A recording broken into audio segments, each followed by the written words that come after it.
Eronqishlardan fasad terdirsangiz nevara-evaragacha yetadi. Agar shuni ham xaltura ustoga qildirsangiz, sho'rib to'kilib ketadi. Bugun ustolarimiz fasadni g'ishtlarni necha puldan teryaptilar? Qanday qilib tekshirib olish kerak, shu haqida gaplashamiz.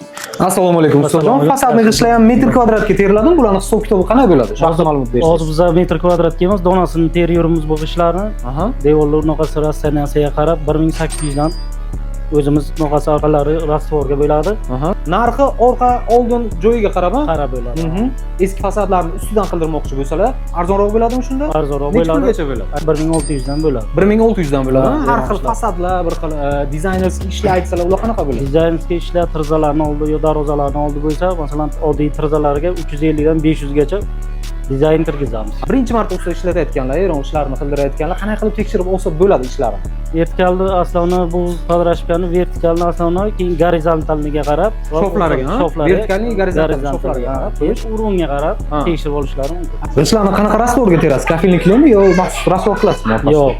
Aslini kafilniklarga teriladi bu g'ishtlar. Maxsus rastvor tolqa orqasiga qo'yiladi. Obunachilarimiz uchun eron g'ishtlarini eng arzon joylarini, eng sifatli joylarini tavsiya qilib olasizmi? Aslini bu eron g'ishtlari birinchi bo'lib o'zimizga keladi, skladga tushadi. Skladdan borib bo'lsalar bo'ladimi? Agar shunaqa fasad qildirmoqchi bo'lsalar. Nomerlari bormi? Aloqaga chiqsak bo'ladimi? Nomerlarini berasizmi?